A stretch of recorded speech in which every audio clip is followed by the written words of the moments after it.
Terima kasih Pak Tukijo yang sudah sangat detail sekali memberikan pemaparan di sesi kali ini. Ya, kita berikan kesempatan Pak Tukijo untuk istirahat sejenak karena sebentar lagi kita akan coba putarkan video terkait dengan bagaimana proses pelaksanaan pekerjaan di pekerjaan yang sudah dilaksanakan oleh Bapak Tukijo. Dua video ini akan disampaikan tidak lama waktunya, dua video ini sekitar 4 menitan, sehingga nanti Pak Tukijo di sini nanti setelah pemutaran video kita langsung masuk ke dalam sesi tanya jawab. Di sini sudah ada 4 penanya yang sudah masuk di kolom chat. Nah, nanti akan saya sampaikan melalui forum ini. Silakan Pak Ahmad dari admin untuk bisa memutar video.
Mungkin bisa langsung juga dijelaskan Pak Tukijo. Jadi ini memang saya kan tugas saat ini memang saya ada di Tol Becakayu. Memang mungkin materi ini sebenarnya materi ini tidak ada di sesi ini, cuma ini hanya tambahan saja. Jadi kita ini lagi mengerjakan erection girder di Tol Becakayu di girder PIR 233-234. Jadi ini hanya contoh saja untuk pengetahuan kita bersama agar teman-teman atau yang ada hadir di sini bisa mengetahui bagaimana proses pelaksanaan girder. Kalau di lokasi lain mungkin di sini bawahnya mungkin sungai ya. Di sini memang di bawahnya kita jalan raya yang bisa dilewatin dengan lalu lintas umum yang biasa kita lakukan, sehingga mungkin K3 dan pengenangannya harus khusus di proyek ini. Lagi-lagi ini adalah salah satu contoh,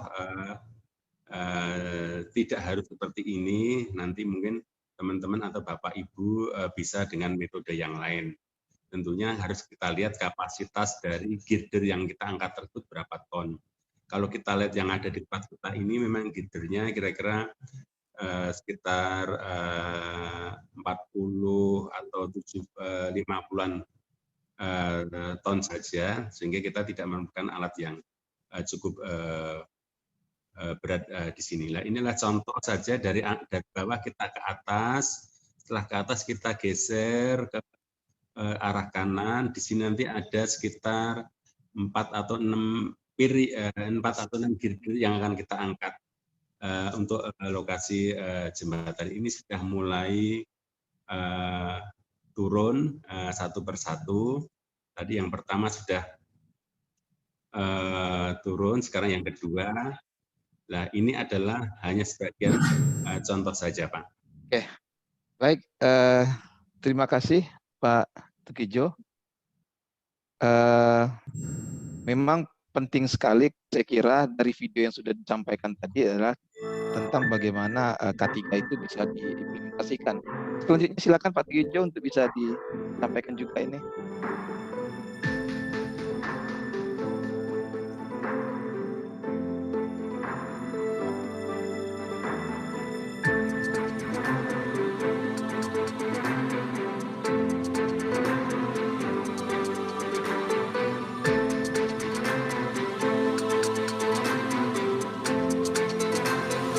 biasanya kita pada saat ini harus meskipun kasih gaya karena ini pandemi COVID, kita juga harus cek suhu, denyut, dan lain sebagainya. Kita arahkan juga ke teman-teman untuk persiapan mengangkat girder tersebut.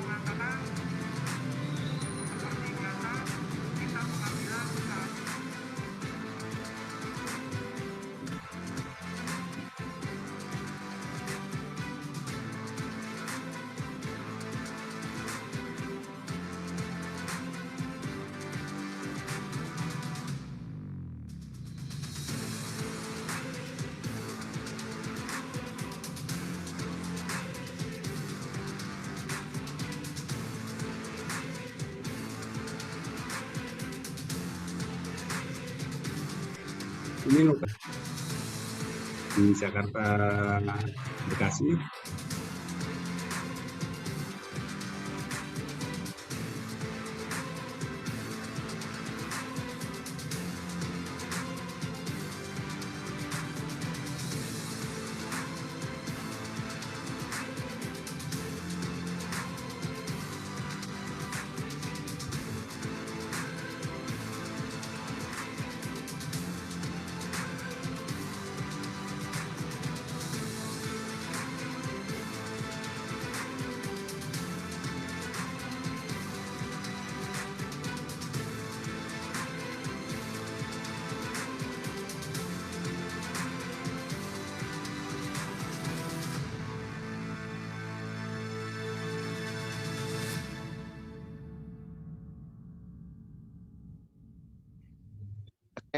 Baik.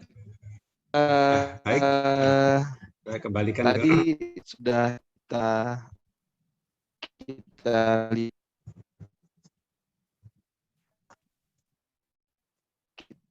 lihat mungkin video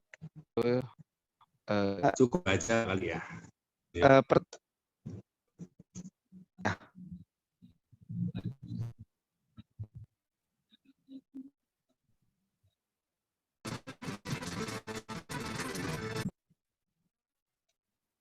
Videonya mana nih?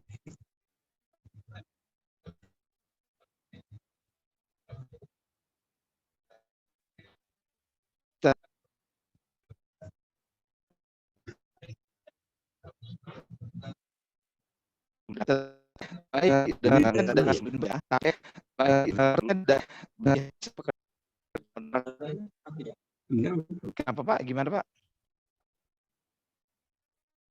Maaf saya nggak dengar nih Pak. Diulang.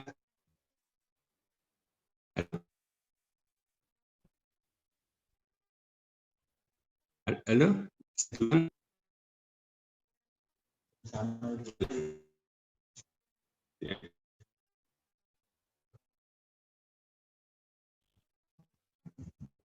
Bisa tepat suara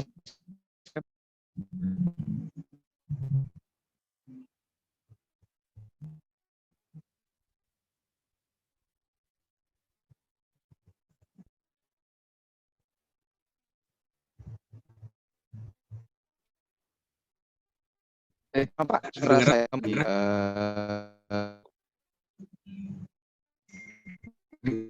bisa cuma Pak.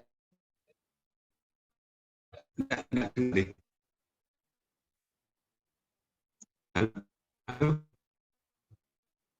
Halo? Suara terputus-putus.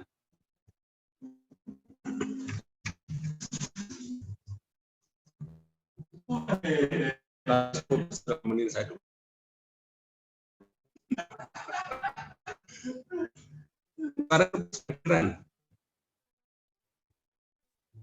Saya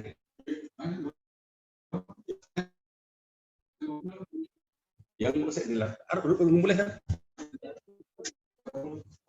Ya udah, kasih supirku aja deh. Kasih supir aja ya. Kasih supir saya aja. Ya, terus ya. Sudah Kasih supir aja. Halo, maaf, nggak kedengaran saya, Bang.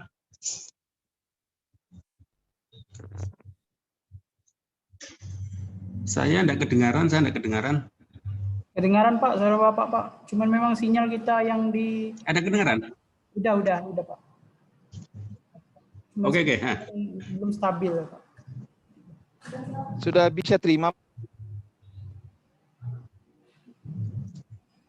Tapi dari Abang nggak kedengeran nih. Oke, sudah Pak, sudah. Ini apa nih? Coba Pak Ahmad bisa coba konfirmasi melalui kolom chat dulu, bisa bantu saya, mungkin karena Pak Tukijo tidak dengar suara saya. Pertanyaan pertama itu dari Pak Agung dari Palu. Nggak dengar saya. Sama aja kalau pakai ini sama.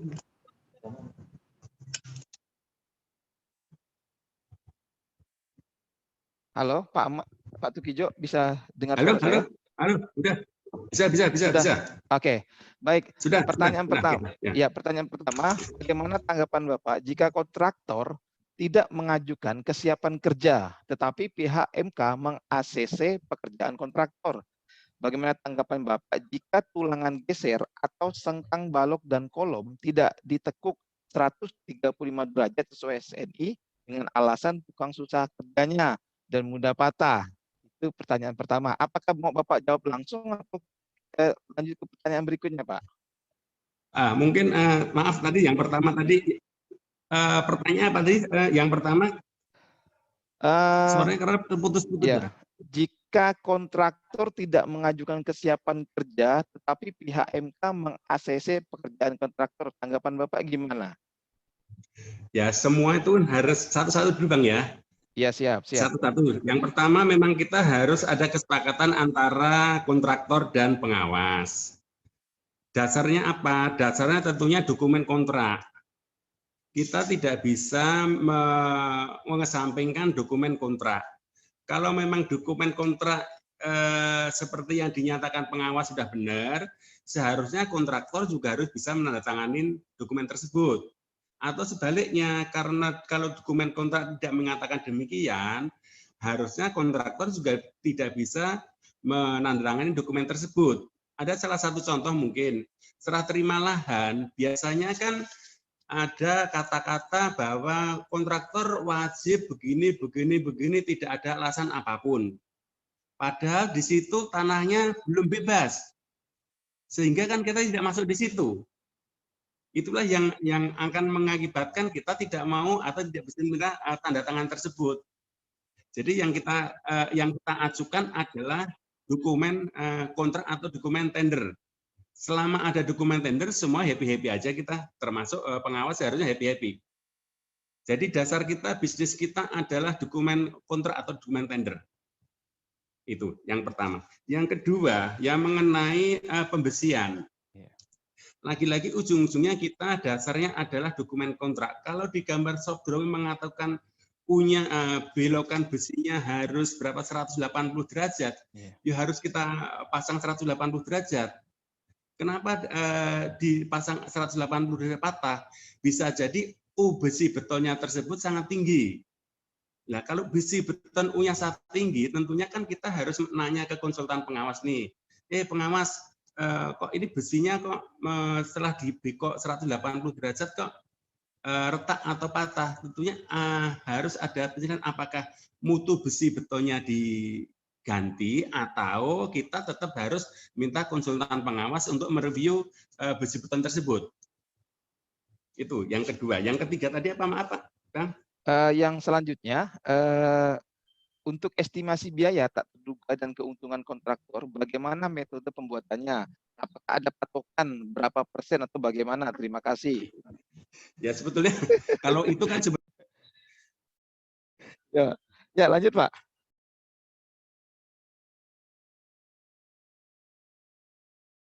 Di termute itu Pak.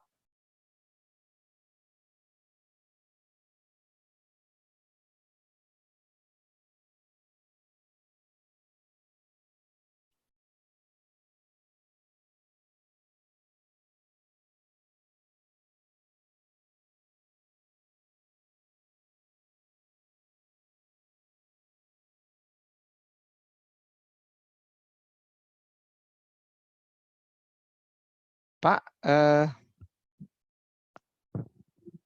ter-unmute itu Pak. Suara Bapak.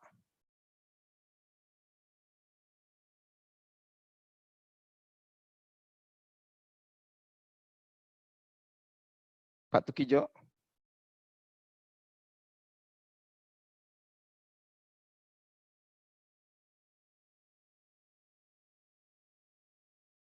Pak Tukijo.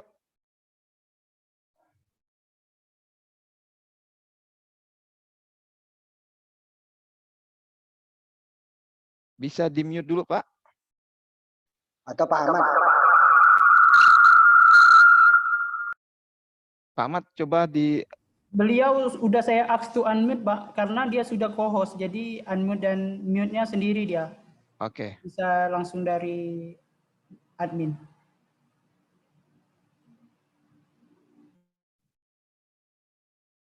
Pak Tukijo, bisa di mute? Pak Ahmad aja yang buka, Pak Ahmad. Yang hostnya, host, buka host. Oke, Pak. Halo, Silakan, dengar? Pak. Halo? Ya, silakan Pak, silakan Pak. Ya. Jadi yang mengenai laba tadi ya laba itu sebenarnya tergantung. Biasanya kalau di tempat saya, kalau bisa di tempat saya itu kan ada namanya RJPP, Rencana Kerja Tahunan. Ya. Jadi kita laba salah satu proyek itu memang beda-beda semua. Mungkin proyek A labanya sekian, proyek B labanya sekian, proyek C labanya, tapi secara gelondongan dalam satu tahun tertentu itu labanya bisa mengetahui bisa tercapai. Jadi kita mengenai laba kita variasi lah, tapi tidak lebih dari mungkin 5% adalah. Oke, selanjutnya Pak, berkenaan dengan MS Project, apakah memang jamak menjadi alur yang tidak realistis dan loncat seperti di slide presentasi yang Bapak sampaikan tadi? Maaf, diulang Pak. Berkenaan dengan MS Project, apakah memang jamak terjadi alur yang tidak realistis dan loncat seperti slide presentasi yang Bapak sampaikan tadi? Kalau di Microsoft Project itu kan semuanya alurnya jelas ya, semuanya jelas. Jadi kita juga tidak bisa meloncat di pekerjaan yang berikutnya sebelum pekerjaan yang awal selesai. Jadi memang kita juga tidak bisa loncat-loncat di dalam Microsoft Project tersebut. Jadi memang kita harus sesuai alur atau arah yang ada di Microsoft Project. Kalau memang ada keterlambatan salah satu item pekerjaan yang mengganggu secara keseluruhan, itu harus kita review kembali. Biasanya kan di dalam MS itu kan kalau satu terlambat itu kan biasanya langsung geser kemana-mana. Nah tentunya kalau geser kemana-mananya itu harus kita review ulang lagi. Kalau gesernya sedikit sih tidak apa-apa, tapi kalau biasanya kalau salah satu item pekerjaan gesernya sampai 3-4 hari, itu nanti ujung-ujungnya akan geser panjang. Gitu. Oke, lanjut Pak ya, masih nanti kita sampai ke beberapa penanya lagi. Selain menggunakan MS Project, apa ada lagi pengaturan schedule project? Maksudnya schedule yang bisa mengontrol pengeluaran biaya sehingga biaya terkontrol sampai akhir proyek. Apa proyek gedung yang di BSD mengalami keterlambatan dan penyelesaiannya bagaimana? Kira-kira seperti itu, Pak. Baik, terima kasih. Kalau sekarang ini kan sebetulnya semua sudah serba pakai teknologi ya, pakai IT ya. Jadi saya memang saya mungkin yang ketinggalan zaman ya, saya tidak mengikuti IT tersebut. Tetapi kalau di perusahaan kami sekarang kita sudah ada namanya SAP. SAP itu di situ kita bisa ngontrol apapun. Kita beli betonnya kelebihan, kita kelihatan di situ, kita kelihatan di situ. Kita mau uang kita, cash flow-nya juga ini bisa kelihatan di situ. Jadi sekarang semua kita sudah menggunakan SAP. Cuman sekarang yang saya tampilkan di sini memang kita masih manual. Tapi manual juga tidak kalah pentingnya. Biasanya kita di dalam suatu proyek kita juga istilahnya namanya anggaran pelaksanaan proyek. atau APP. Dasar kita untuk kontrol ya APP itu. Gitu.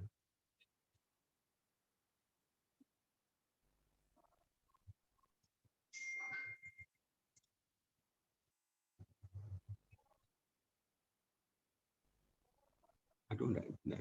Halo? Halo? Saya karena saya kan saya belakang saya karena saya bagi saya bukan saya lagi kan saya ya saya karena ibu saya lagi kerja saya bekerja Enggak kelihatan Pak, enggak kedengeran saya, maaf. Ya? saya Maaf, enggak kedengaran. untuk penanya Enggak. untuk saya kan 9 saya kan 9 Suaranya menggema. bisa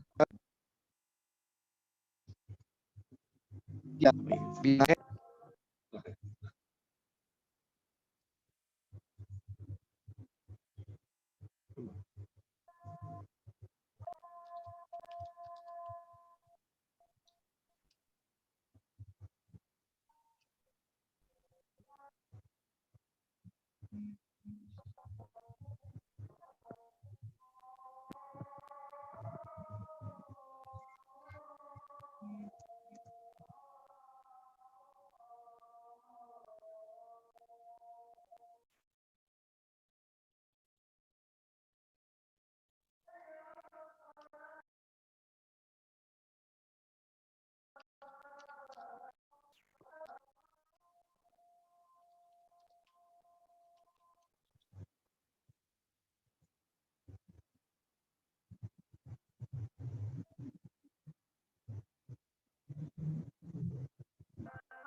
Halo? Halo, maaf terputus, Bang. Halo? Enggak kedengeran. Enggak kedengeran. Ya sudah tersambung Pak. Halo Pak Moderator, halo Pak Roli. Halo?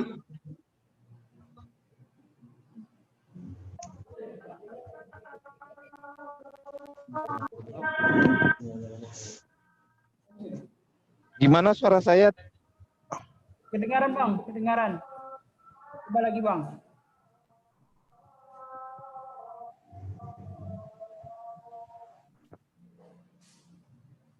Mohon maaf, saya enggak dengar suaranya. Sebentar Pak ya. Sudah Bang, sudah kedengaran ini. Kayaknya udah stabil nih. Halo?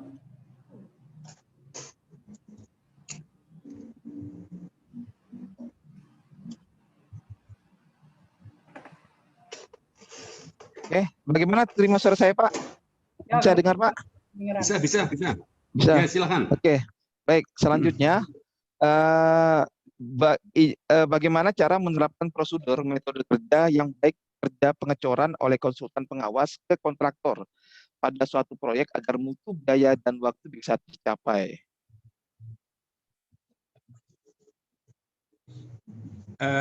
Tentunya yang pertama harus disepakatin prosedur kerja maupun SOP dulu, Pak. Kalau di tempat kita kan biasanya kita punya SOP atau prosedur kerja tersendiri. Ya prosedur kita sodorkan ke pengawas atau MK. Prosedur kita akan kita lakukan seperti ini. Bagaimana? Apakah pengawas maupun MK setuju apa yang kita lakukan prosedur kerja ini? Kalau memang prosedur kerja yang kita sodorkan disetujui sama pengawas, atau mungkin ada perubahan sedikit yang disetujui oleh pengawas, ya itu kita tidak masalah, kita lakukan bersama pengawas itu aja, Pak. Jadi tidak harus dari kita, mungkin pengalaman pengawas atau konsultan lebih dari cukup, ya kita tetap diskusi lah biasanya. Iya. Tidak harus dari kita. Benar. Ya. Selanjutnya apa perbedaan manajemen proyek dengan manajemen konstruksi, Pak? Ini pertanyaannya dari Pak Indra Agustian Daulay. Itu ya, kalau saya sih sebetulnya manajemen proyek, kalau manajemen konstruksi itu kan biasanya kan secara keseluruhan keterkaitan antara konsultan, pengawas, supervisi dan kontraktor ya. Ya. Itu menjadi manajemen kontrak. Konstruksi. Manajemen konstruksi. Kalau manajemen kontraktor ya khusus hanya kontraktor saja. Nggak tahu kalau teman-teman yang lain di seminar ini ada pendapat lain, monggo, saya juga tidak piawai yang seperti itu, tapi maksud saya mungkin manajemen kontraktor ya hanya kontraktor. Kalau manajemen konstruksi ya tadi kita bisa mengkoordinasikan MK atau supervisi dan pemilik proyek. Bagaimana ini ya Pak ya, bagaimana masing-masing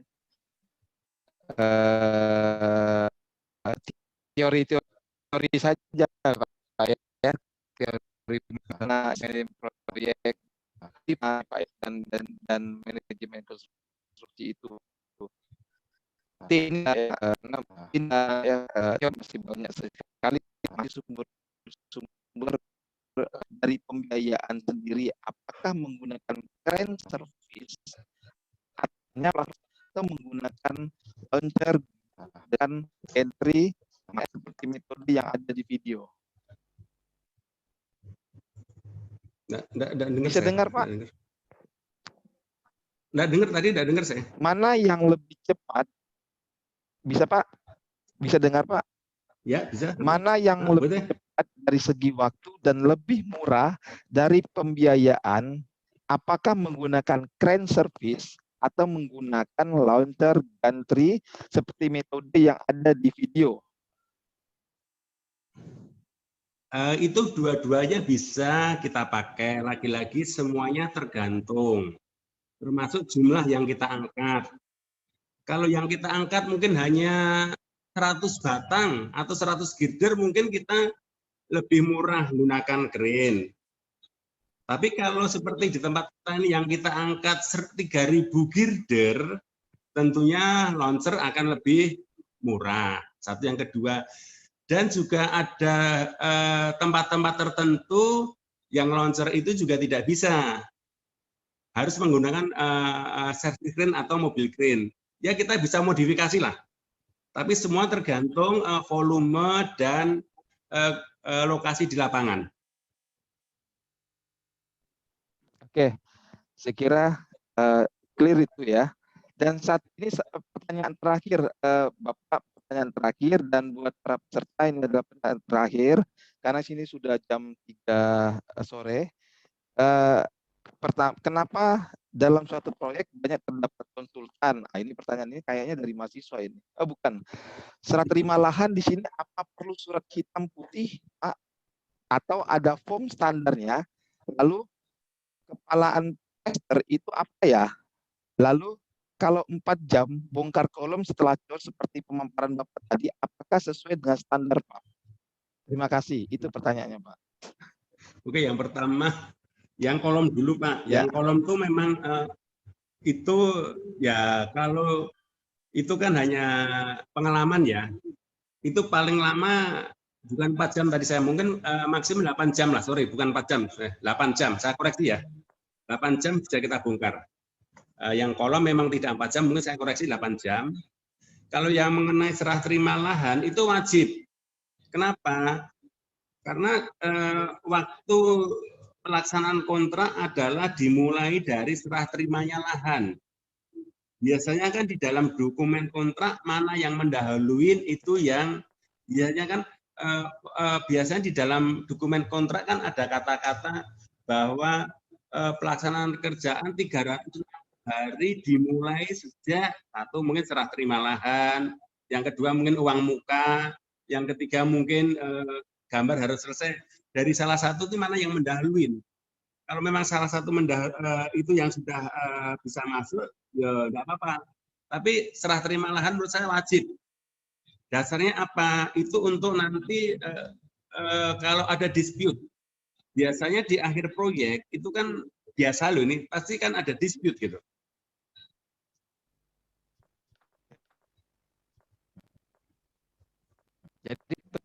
Halo, Jadi ya halo, halo. sekali ya Pak ya, seperti makanya sekali lahan bukit dari ya, tinggal sekali ya Pak ya, artinya Ya, sangat penting dan dengar, di malahan dan dengar. itu Pak ya. Karena Halo, statistik dan itu dengar Pak, bisa dengar. Belum kedengaran Bang, Pak Moderator. Halo, sekarang Nah, sudah bisa dengar? udah, sekarang udah. Ya, Ya bisa ya Pak ya. ya, Oke, bisa. baik. Ya mungkin ini ada satu lagi Pak, terakhir ini cukup bagus juga pertanyaannya. Langkah-langkah strategis untuk mengejar ketertinggalan apabila progres mengalami minus yang cukup besar itu gimana Pak? Ya. Ya, pertama harus kita identifikasi dulu progres minusnya itu dari apa. Kalau memang progres minusnya dari kontraktor yang mungkin kita manajemennya tidak tepat, ya itu harus kita gerakkan semua sumber daya yang ada. Tapi kalau progres minusnya karena gambarnya tadi yang mungkin tidak lengkap, karena IMB-nya tidak keluar, karena mungkin lahannya tidak bisa serah terima, yaitu tentunya harus kita dudukkan bareng-bareng bersama pemilik proyek. Tapi yang karena terlambat karena memang kontraktornya yang tidak perform, yaitu menjadi tanggung jawab kontraktor dengan segala upaya tentunya harus kita pilah satu persatu. Terlambatnya dari mana? Apakah dari sumber daya kita yang kurang familiar, atau memang alat-alat kita yang juga tidak tepat di situ, atau mungkin karena gambar-gambar yang tidak lengkap. Jadi semua keterlambatan pasti ada sebabnya. Itu yang harus kita periksa dulu. Kalau memang sebabnya dari kontraktor, tentunya harus bisa itu kita pilih satu persatu. Jadi tidak semua keterlambatan itu diakibatkan oleh kontraktor saja. Karena pengawas juga bisa, tadi saya sampaikan karena keterlambatan short drawing saja, di lapangan juga tidak bisa kerja. Atau keterlambatan karena approval material tidak diteken, itu juga tidak bisa kerja. Atau apalagi mungkin perubahan gambar. Biasanya di lapangan itu kan banyak sekali perubahan-perubahan gambar yang kita tidak bisa sangka. Ya, itu terakumulasi sehingga keterlambatan itu akan menganga lebih jauh. Tentunya kalau itu semuanya sudah complicated semuanya, kita harus duduk bersama-sama. Itu saya kira itu. Oke, saya kira sudah semuanya. Saya kira sudah jelas sekali pemaparan yang disampaikan oleh narasumber kita, Bapak Tukijo. Apakah bisa didengar suara saya? Bisa. Apakah bisa didengar? Bisa. Oh ya, baik. Bisa. Terima kasih Bapak Tukijo. Terima kasih Pak. Karena sini waktu juga yang saya kira membuat kita harus berakhir pada sore hari ini. Tapi teman-teman jangan kecewa karena pertanyaan-pertanyaan juga bisa teman-teman peserta bisa menanyakan langsung atau bertanya langsung pada narasumber Bapak Tukijo. Nanti mungkin nomor HP bisa di-share melalui panitia kegiatan tersebut, dan saya pastikan juga kepada teman-teman semuanya para peserta untuk mengisi daftar hadir absen yang sudah dikirim linknya melalui kolom chat, dan selanjutnya materi-materi yang sudah disampaikan oleh narasumber kita pada sore hari ini bisa di-download melalui link yang sudah juga dibagikan di kolom chat. Saya kira itu. Terima kasih Bapak Insinyur Tukijo, Bang Tukijo sudah membersamai kita. Mohon maaf terjadi beberapa kali kesalahan teknis, kendala teknis. Saya kira ini menjadi awal awal dari semua proses edukasi yang sudah Bapak sampaikan. Semoga apa-apa yang sudah disampaikan melalui webinar ini menjadi satu nilai tambah dari semua peserta yang hadir pada hari ini. Saya yakin karena sampai saat ini masih tetap bertahan di 300 lebih peserta. Nah, biasanya webinar-webinar yang lain itu sudah mulai surut nih sampai dengan 200 dan seterusnya. Tapi kali ini ya memang semuanya berkebutuhan sekali tentang manajemen proyek, karena ya tanpa manajemen proyek, ya saya kira proyek apapun yang kita inginkan, kita ciptakan, ya itu tidak akan bisa terlaksana dan tidak akan bisa mendapatkan hasil yang sesuai dengan kita inginkan. Saya kira itu catatan dari kita semua. Terima kasih Pak Tukijo sudah bersama-sama kita. Terima kasih buat alumni Fakultas Teknik Universitas Pancabakti Pontianak. Terima kasih buat Fakultas Teknik dan Pertapin juga, DPP Pertapin, teman-teman serta semuanya dari seluruh Indonesia, dari semua latar belakang. Insya Allah nanti akan ada webinar-webinar selanjutnya yang akan kita konfirmasi kepada teman-teman semuanya. Saya kira itu yang dapat saya sampaikan. Saya kembalikan lagi kepada pembawa acara. Assalamualaikum warahmatullahi wabarakatuh.